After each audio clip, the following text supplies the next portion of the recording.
बिस्मिल्लाहिर्रहमानिर्रहीम। अस्सलाम वालेकुम डियर स्टूडेंट्स। आज सेकेंड ईयर के स्टूडेंट्स का फ़िज़िक्स का पीबीए था और अल्हम्दुलिल्लाह पेपर भी आसान था और अल्हम्दुलिल्लाह हमने जो डिस्कस की थी चीज़ें और वन शॉट वीडियोस में और जो बताई थी अल्हम्दुलिल्लाह उसमें से काफ़ी सारा पेपर आपका आ गया है। तो ये मेरे सामने पेपर है, इसमें सोल्यूशन जल्दी से देख लेते हैं। पहला एक्सपेरिमेंट जो है वो फिर से स्क्रू गेज में से आया है। पहला पार्ट है what is meant by the pitch of the screw, और ये भी मैंने बताई थी जब स्क्रू गेज का अलग से प्रैक्टिकल करवाया था। तो it is the distance moved by the spindle when the circular scale is given one complete rotation. ठीक है, तो distance moved on the horizontal scale भी कह सकते हैं, distance moved by spindle when the circular scale is given one complete rotation। ये हो गया पिच की डेफिनेशन। उसके बाद calculate the least count the screw gauge if the circular scale has 100 divisions, pitch is 1 millimetre. तो least count होता है pitch divided by divisions on the circular scale. तो पिच है 1 मिलीमीटर और सर्कुलर स्केल पर division है 100, दोनों को डिवाइड करेंगे तो आपका आंसर आएगा 0.01 मिलीमीटर। ये है इसका लीस्ट काउंट, 0.01 है ये। ठीक है, थोड़ा सा इसको ऐसे कर 0.01 मिलीमीटर। उसके बाद find the diameter and the volume. तो मेन स्केल रीडिंग गिवन है, सर्कुलर स्केल रीडिंग है, आगे बता भी दिया क्या करना है। तो 30 को लीस्ट काउंट से मल्टीप्लाई करेंगे 0.30 आ जाएगा।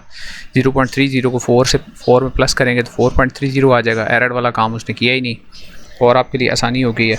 अच्छा, इसके बाद आगे वॉल्यूम के लिए मैंने कल आपको फार्मूलाज में बताया था कि इसका फार्मूला याद कर लेना, 4/3 पाई आर क्यूब। तो अगर आपने याद किया था तो आपके लिए बहुत आसानी हो गई। ये 2.15 इसका हो जाएगा रेडियस। 2.15 को पुट करेंगे यहाँ पे 4/3 पाई आर क्यूब में ये वैल्यूज़ पुट करेंगे तो मेरे पास वॉल्यूम आ रहा है जी 41.63, ऊपर mm³ पहले से लिखा हुआ है। दूसरी रीडिंग में 28 को लीस्ट काउंट से मल्टीप्लाई करेंगे 0.28 आएगा, वो यहाँ पे लिखना है 0.28 और 5 को प्लस करेंगे तो 5.28 आ जाएगा।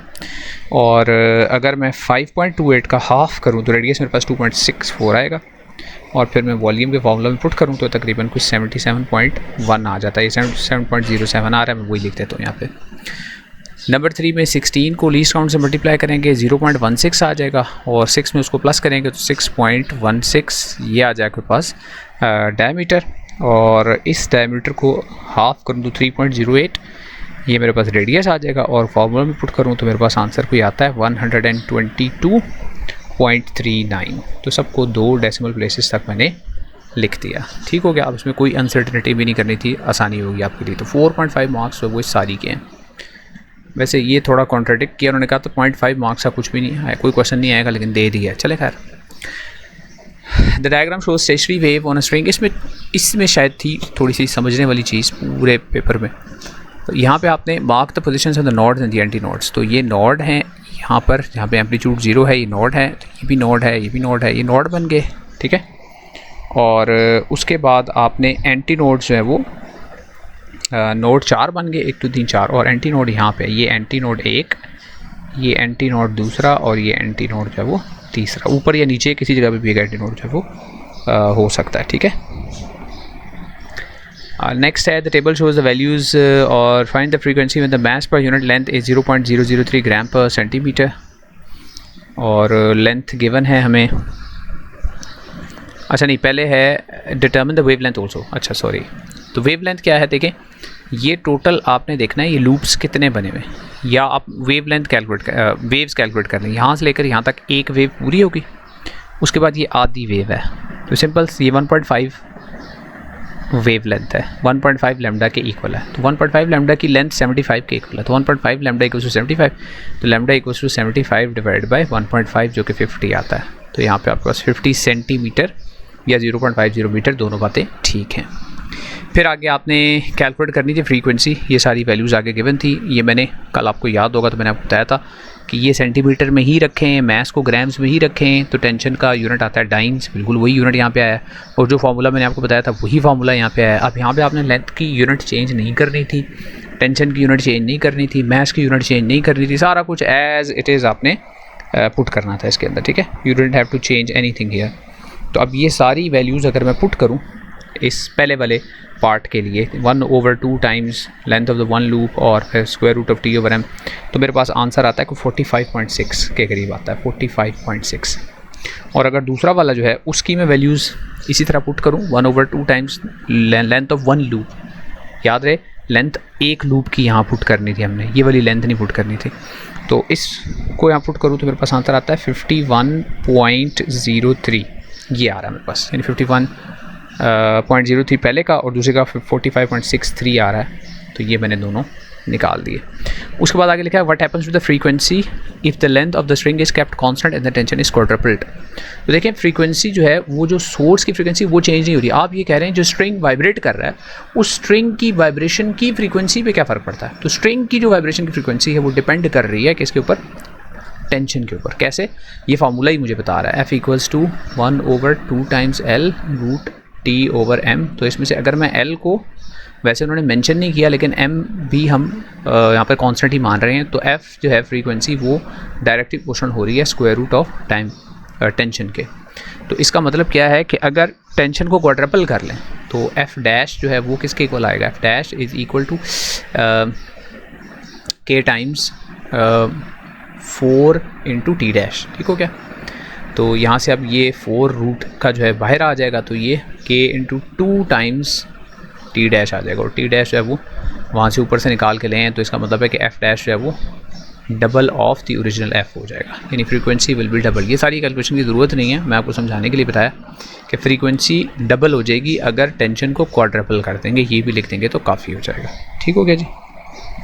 अच्छा, उसके बाद नेक्स्ट है पोटेंशियोमीटर का, ये मैंने बताया था बहुत इंपॉर्टेंट है, इसमें हमने काफ़ी टाइम भी लगाया था लेकिन बहुत आसान आया मेरे पास। सबसे पहले लेबलिंग, अब लेबलिंग में नंबर 1 है रियोस्टैट, नीचे उसने वैसे ही बता दिया what is the role of rheostat, तो ये 1 वाला जो है 1 क्या चीज़ है, रियोस्टैट है। अच्छा जी, उसके बाद 2 जो है ये थोड़ा सा डॉजी था, 2 में आप ये जो वायर है ना, ये वायर भी हो सकती है, 2 को वायर भी कह सकते हैं, और 2 जॉकी भी हो सकती है, ठीक है।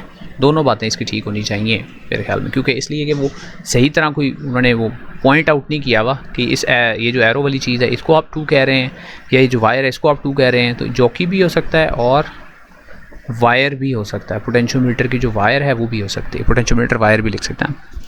3 तो आसान है, गलवानोमीटर है, 3 गलवानोमीटर है, और 4 जो है ये वो है सेल है, ठीक है।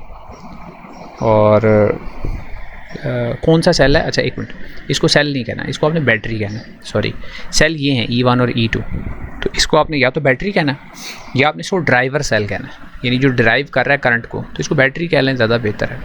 इसकी वोल्टेज उनसे, इसकी EMF उनसे ज़्यादा होनी चाहिए, वैसे डायग्राम उसने थोड़ी सी गड़बड़ बनाई हुई है, ये सब की एक जैसी बन रही है, वो डायग्राम का मतलब एक जैसी वो EMF लग रही है उनकी, लेकिन चले ये बैटरी है जो पूरे सर्किट में करंट को ड्राइव करती है। तो मैंने कल एक क्वेश्चन भी बताया था कि इसकी वोल्टेज जो है वो ज़्यादा होनी चाहिए E1 और E2 की वोल्टेज से। अच्छा जी, लेबलिंग के बाद उसने क्या, what is the purpose of rheostat, तो रियोस्टैट हमेशा कंट्रोल करता है करंट को, to control the current in the circuit, तो करंट को कंट्रोल करने के ये काम आता है, ठीक है।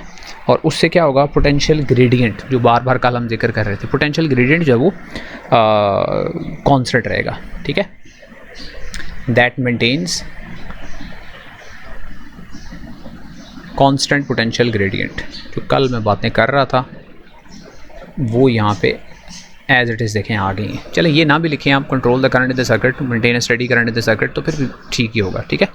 फिर E1 आपको गिवन है, L1 L2 गिवन है, E2 फाइंड आउट करना है, बहुत आसान। अब यहाँ पे E1 over E2 equals L1 over L2। अब फ़र्क ये है यहाँ पे E2 फाइंड आउट करना, जबकि हम पहले E1 फाइंड आउट कर रहे थे, तो वो आप इतना तो अभी अरेंज कर ही लेंगे, मैथ्स भी आप लोग पढ़ते ही हैं। E2 उधर चला जाएगा, तो ये फार्मूला बन जाएगा E1 multiplied by L2 over L1, ये आपके पास E2 आ जाएगा, ठीक हो गया।